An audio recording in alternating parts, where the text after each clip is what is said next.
Welcome to this IRISCC webinar in association with ENVRINNOV and ENVRI-Hub NEXT in relation to the management of key exploitable results and turning results into impacts. This is actually, This is an informative webinar that it's preceding a hands-on workshop that it's gonna come later in the year for different individuals within the affiliations related to the IRIS community who have been identified as key champions. But anyways, as I said, this is an informative webinar for all the community who are interested in knowing what are key exploitable results and how you can manage them. As you realize as well, we are going to be recording for dissemination purposes so that the rest of the community can also have a look to this webinar later on in our IRISCC YouTube channel. As you see in the left-hand side, we're going to be talking about these different aspects. And for that, today we have the IRISCC Innovation Manager, Elia Belusi from the EGI Foundation. And we are going to have as well Ariane Dubost from the CNRS in France, who is involved in the ENVRINNOV training aspects. At the end of the seminar, we will have some time for a round of questions, and that's all I wanted to say. I don't want to steal more time, 5 minutes. I'm going to stop sharing my screen and giving the floor to Elia Belusi. Elia, whenever you are, the floor is yours. Thank you so much, and good morning, everyone. Can you hear me all right? Fine. Okay, perfect. So, so I can start. I will share my screen. Okay. Good morning, everyone. Okay, and welcome and thank you for joining this webinar. This webinar, as Benet said, is a joint effort by IRISCC, ENVRI Now, and ENVRI Hub Next, and who have been working on KERs and exploitation practices. We are also pleased to host some people from ARC3 project, since these approaches can support the roadmap as well.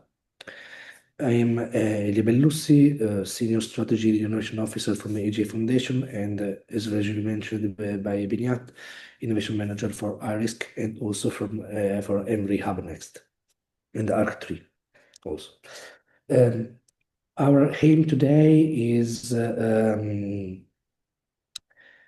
simple. It's a clear and some walkthrough of how to manage KERs, IPs, and continual innovation in line with the EC expectations.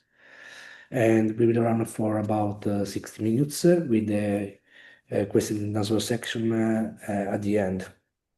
And please use the chat for the questions. I think we will capture them and circulate also the slides afterwards, as well as the video which is recorded. Before we start, here are today's objectives. First, we will pin down what a key exploitable result is in European Commission terms. So a result with the clear potential for uptake.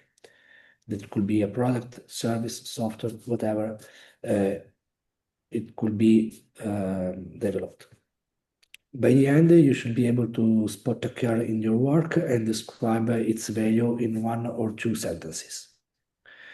Second, we will introduce a lightweight management approach for KERs, IPs, and exploitation, and show where this lives in the EC funding and tender portal, so you know exactly where and how to manage it. And third, we will clarify who does what with a light RACI table. with KER ambassadors or champions, or whatever we want to we like to call them.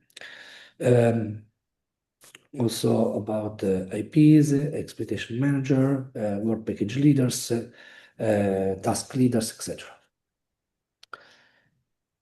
If we achieve these three aims today, we will have a clear definition and a lightweight approach mapped to the EC portal, and also clear roles. So let's start framing exploitation the way the European Commission does in Article 39, using the source, direct source from that. So Article 39 sets the ground rules for what we do with our project results. How we use them, exploitation, how we share them, dissemination, and how we ensure open access and how we manage data. First of all, exploitation. I will talk also shortly about the other 2 points, but first of all, exploitation. Each beneficiary that received EU fundings must use best efforts to exploit the results its owns, either directly or by enabling others to do so. For example, via transfer of licensing. The work program can add extra obligations, and if, despite best efforts, results aren't exploited within the period defined in the grant agreement, we must list them on the online platform named in the GA to seek interested parties, unless the funder agrees to waive the duty for good reason. Second of all, the dissemination. So we should disseminate the results as soon as possible, as soon as feasible, in a publicly accessible format, while respecting IP protection, security rules, and legitimate interests. Again, the work program may impose additional dissemination duties, balancing openness with the union's economic and scientific interests. Third of all, open access. So open access to scientific publication is mandatory under the grant agreement terms, and beneficiaries must ensure that they or the authors retain sufficient IPR to comply. For research data, open access is the general rule under as open as possible, as closed as necessary. And legitimate reasons to restrict access include commercial exploitation, data protection, confidentiality, trade secrets, etc. And the work program may add incentives or obligation to support open science practices. Then we have also data management, partner notice before dissemination, plan for exploitation and dissemination. And I think you already have an idea of the deliverable that is about exploitation and dissemination management. And then there is the monitoring and reporting. So here, a definition of exploitation. When the European Commission says exploitation, it means using your project results beyond the scope of the action. So after or outside the funded tasks to create a real uptake and value. Formally, exploitation is the use of results in further research and innovation activities not covered by the action. It includes commercial routes, such as developing, creating, manufacturing, and marketing a product or process, or creating and providing a service. It also explicitly includes standardization activities. And we can see that we have 3 practical points. Use is broader than sell. So if your result feeds a follow-on in a research and innovation project, applied with a user, a procurement, or a standards working group, then that's exploitation. Commercialization is one route not the only route. So I need to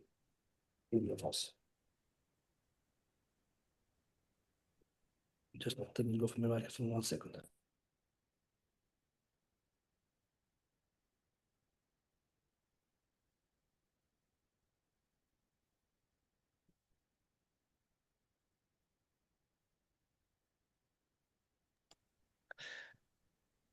So it's about uptake, not publicity. Dissemination shares information. Exploitation turns results into adoption by users, markets, or standard communities. So you need evidence like pilots, users, integration, or market steps. Then there is the planner route that is about assigning owners. So for each key exploitable result, you need to define how it will be used, license or transfer, open source with a business model, standardization path, internal service handover, or preparation for a spin out. And you need also to set a time and stage gates. In short, exploitation is putting results to work.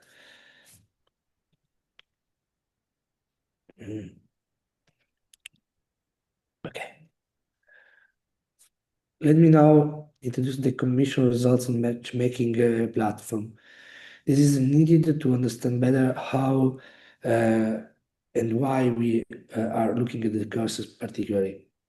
So this is the place where our key exploitable results can meet the right audiences, generate uptake, and inform policy. First of all, it is a tool for beneficiaries. For us, it's a practical dissemination and discovery engine. We can publish concise KER profiles, target them to specific audiences, and make ourselves discoverable by the organizations that matter. For example, industry, public authorities, research infrastructures, standardization bodies. We need to think about it as a structured matchmaking for valorization. So we need to put the right keywords, the right benefits, the right evidence in there, so a potential adopter can understand the value in one glance and reach out. Second of all, a tool for stakeholders. Stakeholders that can be companies, policymakers, NGOs, clusters, enablers, etc. So it is a gateway to engage. And the stakeholders can browse results, filter by need or domain, and connect directly with beneficiaries or indirectly with enabling actors, services, or complementary platforms. So everything there will help in valorizing our results in a real context.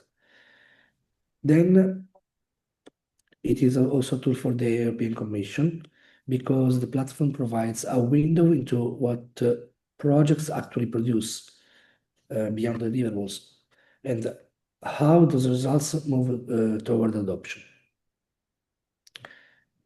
We can see what is emerging, where the bottlenecks are, which domains are eating up, etc. In other words, insights gathered from this tool can help refining future work programs, funding instruments, and support measures so they be better aligned with the real-world innovation pathways.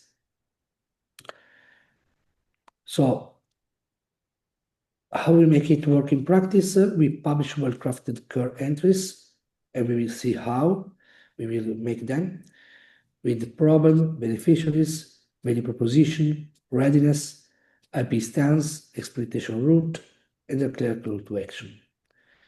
We keep entries current, so we add pilot evidence, early adopters, certifications, or standardization steps. And we invite stakeholders to browse and engage, including sector platforms, etc. And we respond quickly and track outcomes, so the story of uptake is visible and can inform a policy. Sorry, I left the chat there. We respond quickly in tracks outcomes. So this platform is more than a repository. It's a tool that connects project results, ecosystems, etc.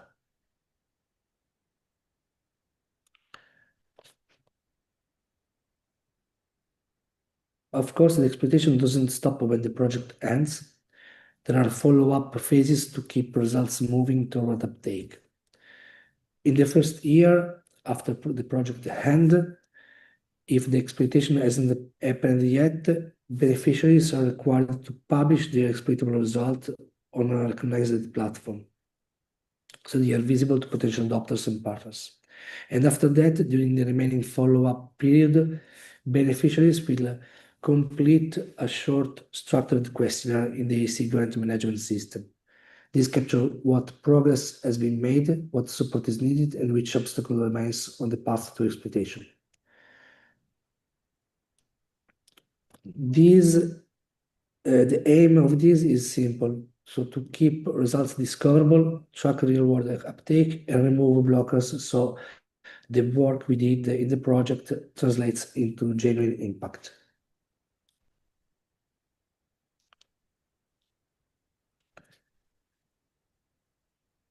I would like to talk about a bit about innovation management system, since these cover the management of the KERs. So we need to understand why and how we do that. So the innovation management system is it can help in have a operational process to capture, assess, validate, and improve.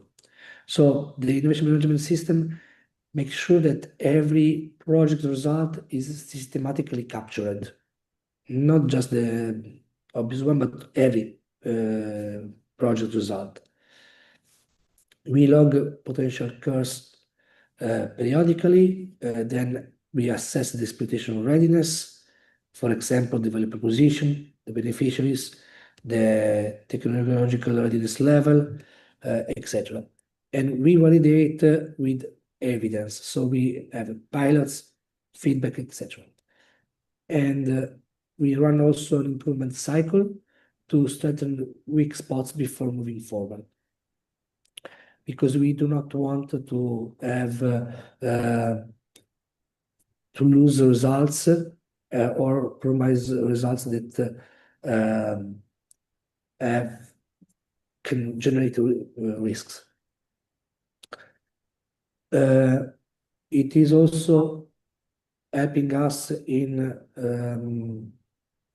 turn this idea into models, because in the innovation management process, we also run targeted session like this one that help us to move to understand better how to approach the activities, how to define the KERs, etc. This keeps momentum high and aligns technical, IP, and market perspectives. There is also the simulation exploitation part that is about monitoring and adapting. And I will not dig so much on this because it's not related to my section. The simulation is about other people. But we work on monitoring the simulation effectiveness, track to market shift, respond to feedback and opportunities.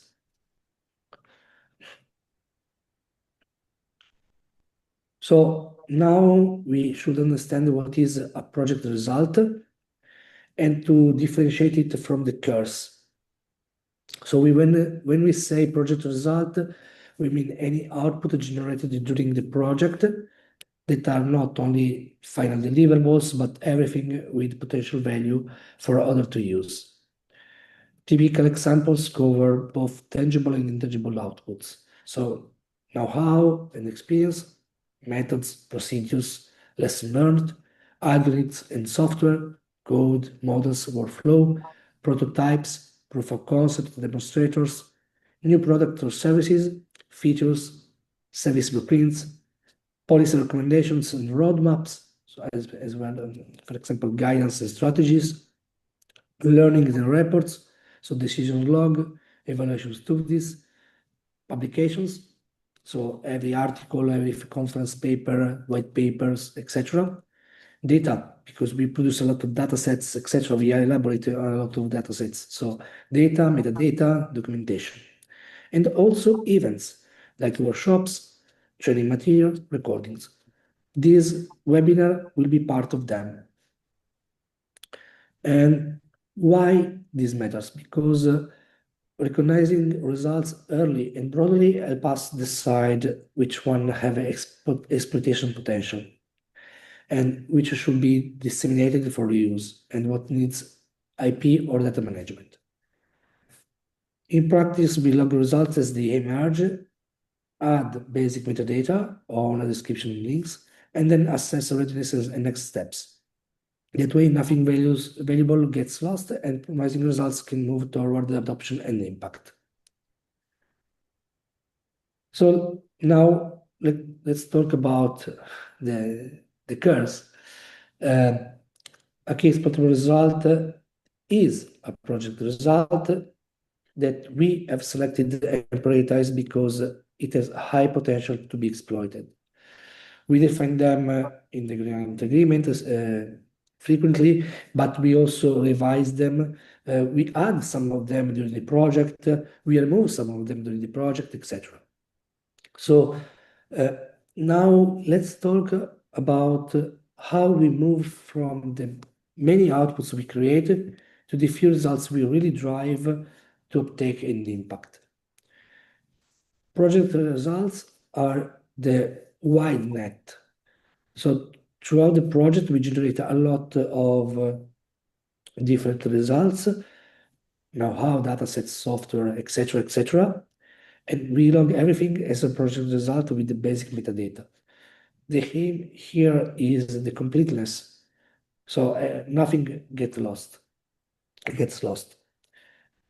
Main results is like in a funnel. We select some of them that are the main results.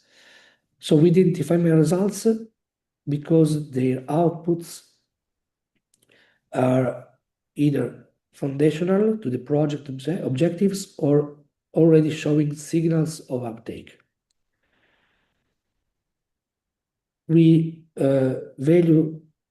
evaluate their value, the feasibility readiness, time to benefit, to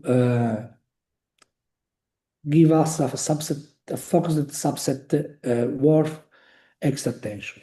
And then we have the key exploitable results that we already defined, or we can define later during the project. And this is the list of, we can have a list of these key exploitable results that should be a few. And we selected the KERs with clear exploitation potential and a credible route to adoption. And for each KER, we create usually a one-page fact sheet covering problem and beneficiaries, value proposition, readiness, technology readiness level, for example, IP and protection choices, exploitation route, dependencies and risks, and KPIs that can also be connected to them for evidence of uptake. Why we do so? Because we need to focus on the most important part for adoption and impact.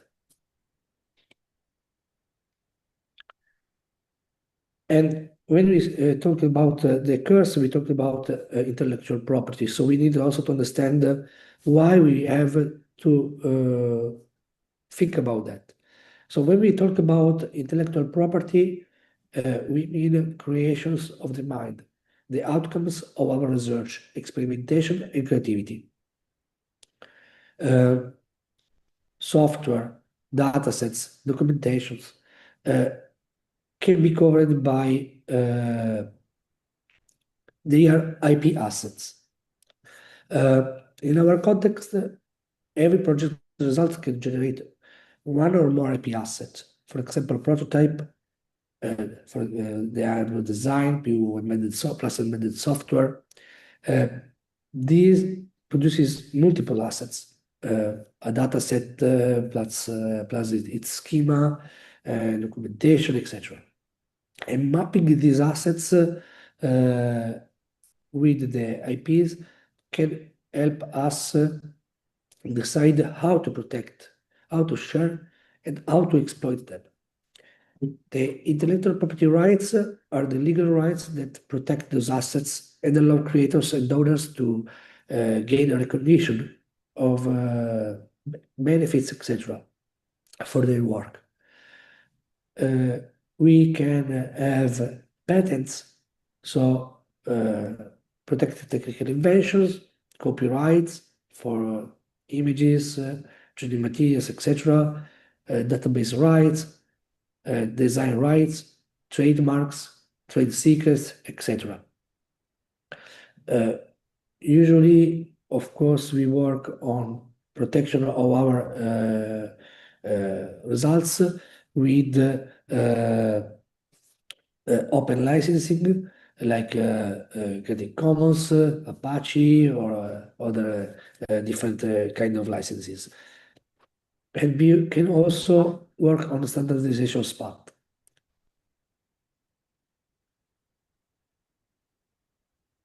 To have a look a little bit better in the intellectual property, we have to say that when we collaborate, we deal with different kinds of intellectual property.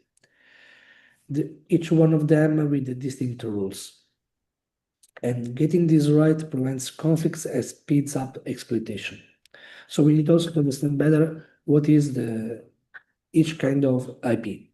So we have background IP, that is a pre-existing knowledge that partners bring into the project because it's relevant.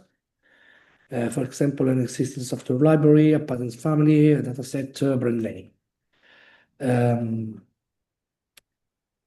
This is what you may grant access rights to for the project work and sometimes for exploitation.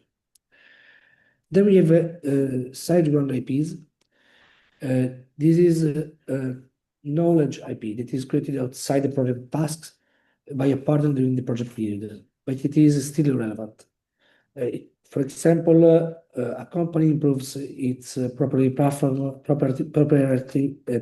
in parallel to the event, and the implication is that it belongs to the partner who created it. Access rights depend on the consortium agreement, on the grant agreement, and can flag relevance about that. Then we have the third-party IP. So this kind of IP comes from entities not in the consortium, like vendors, open source communities, standard bodies, data providers. We have some implication about them because you need proper permission or licenses. It could be commercial, open source, whatever.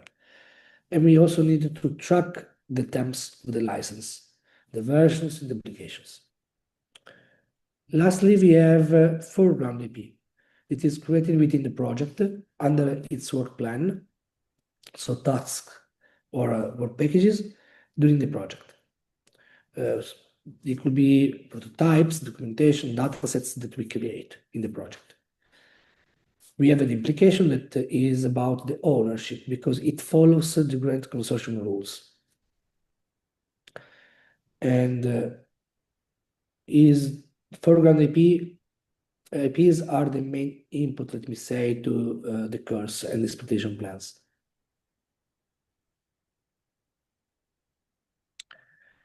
Here we have what is usually in the portal. That is where you need to put the data about the KERs. So if you go to the portal in the project periodic report, etc., you see that there is results.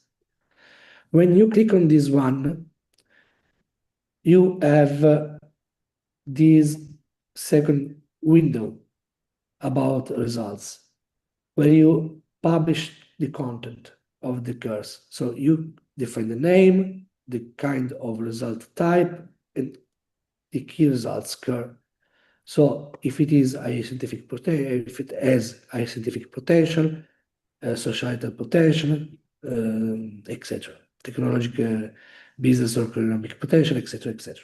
So following this kind of information, the innovation manager of the project can create templates to share to the KER ambassadors or champions, whatever you want to call them. And this is also the section that you need to fill out for reports, etc. So why we mention KERS ambassadors, work package leaders, task leaders? Because we need to understand who is in charge of the activities that we have to do. So, for example,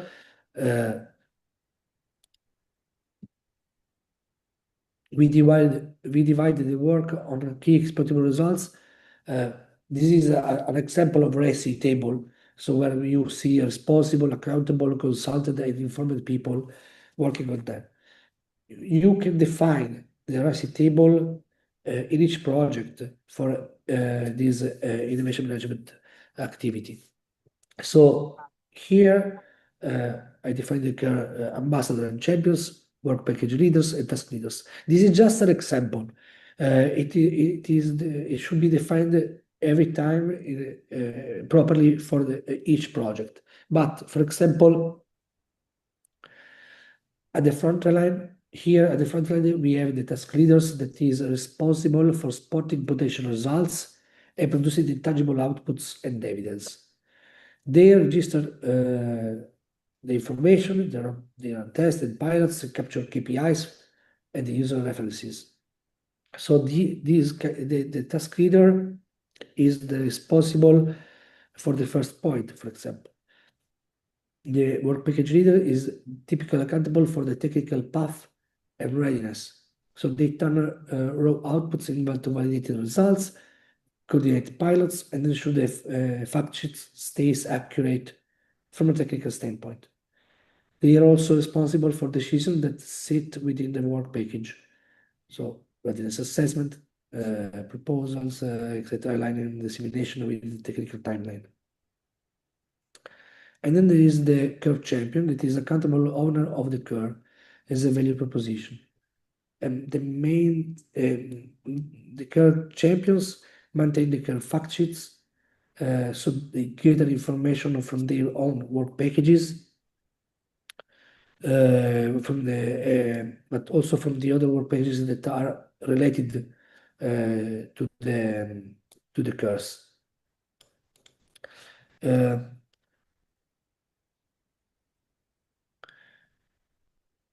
They shape the exploitation route and handle stakeholders' engagement and matchmaking.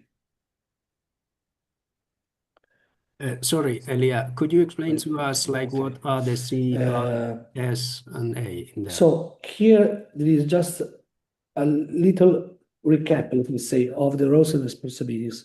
So the innovation management manager, the innovation manager is accountable, is responsible to gather all the informations about the KERs from all the KER champions or ambassadors.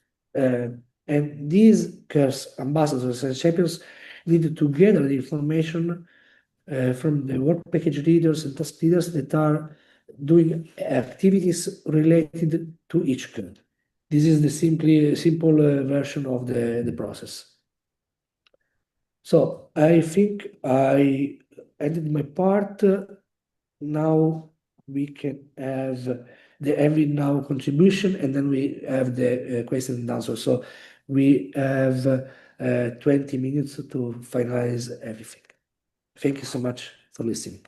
Elia, we were just missing what the letters stand for, A, C, R, and I in your previous slide. That was the question. It was more like, it was just like, what is the legend of all those letters? You're muted now. Yeah. Oh, here we have it. Information. I don't know. People are guessing. If you look at the chat, we are now having a guess of what are those letters in your last slide. There were 4 letters, and we just wanted to know what do they stand for. Benyat? I think it is the part from ENVRI-Now. Can you hear us, Elia? I cannot hear you. You cannot hear us. Okay. No, yes. Okay. Can you hear us? No. Can you hear us, Elia? Looks like not. All right. Elia? Okay, let me send him a chat, and in the meantime, we can move with Ariane and solve this issue. Sorry, everyone. Can you hear me and see my slides? Okay, perfect. So I will follow up. So thank you for this invitation to present how the ENVRINNOV project can support the ENVRI community KERs. I'm Marianne Dubos from CNRS. Together with my colleague Galan Pierre, we will introduce you shortly to this project and how you can support also the innovation process within your project, ENRISCC or ENVRI-Hub NEXT. So the project is a coordination and support action led by the Cyprus Institute for a duration of 3 years. And the main aim is to create an innovation roadmap for the ENVRIs. So despite there are few areas in the consortium that are listed below, Actress, ICOS, Iago, SAMSO, Altair, it really aims at addressing the whole ENVRI community and set the path to establish a so-called ENVRI Innovation Hub to develop new technologies and services. And the last aim is also to develop some tools, policy, and a sense of community necessary to implement this roadmap for innovation. So what are the ENVRI innovation assets and support to KERs? The ENVRINNOV project developed innovation tools, training, policies, and community support to enable ENVRIs to identify, assess, and exploit the KERs, and turning the results, as Elia just showed, into impactful products and services. What could be of interest to the community today is the ENVRI Innovation Service Catalog, where if you have a specific innovation service to showcase, you can add it on the catalog, which is part of the ENVRI Hub. At the moment, it's not yet available, but it will soon be. And what we wanted to present more in depth today was the innovation training and innovation resource toolbox that will also be available to the whole community on the ENVRI Hub. So this is just a view of how this ENVRI Innovation Toolbox will look like. And it's really a place where you can find some material such as methodologies, templates, best practices examples, which can help ENVRIs to refine your innovation strategy, learn more on IP management, technology transfer, technology development, but also some potential funding opportunities to fund some innovation projects, have some networking resources, and some success stories, also including success stories from Access. And I will now leave the floor to Galan to present the training parts. Yes, so can you hear me well? Yes. Okay. So 3 training sessions will be organized during the project. The first training session took place at EGU 25 in Vienna last year. And the topic was the ENVRI and industry, how can we better collaborate for innovation? 33 participants attended the training and we received positive feedback on the training itself, its content, location and duration. Yes. So another training session will be held online as a webinar about innovation management in ENVRI. And we're planning a third session on site and EGU 26 next year, about intellectual property and technology transfer. And both sessions will be led by a professional trainer from a French network that unites stakeholders in the valorization and French public research. Yes, can go to the next slide. And the last one, so you can find the QR code here to join the testing groups, get involved in the project, share success stories, and you will receive all the information you need about the project and the training.